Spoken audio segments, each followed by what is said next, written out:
গিয়ে খুবই কেয়ার করছিলেন।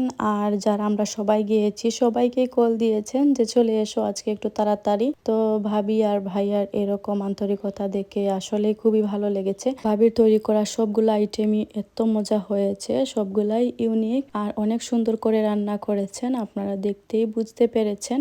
ভাবি রান্না করেছিলেন বোয়াল দিয়ে শিমের বিচি, চিকেন তান্দুরি, গরুর মাংস, মুরগির মাংস, শুটকি, চিংড়ি দিয়ে শিম আর মাছের রোস্টও ছিল। তো আলহামদুলিল্লাহ সবকিছুই ভাবি অনেক সুন্দর করে রান্না করেছেন আর ভালোই লেগেছে খেতে।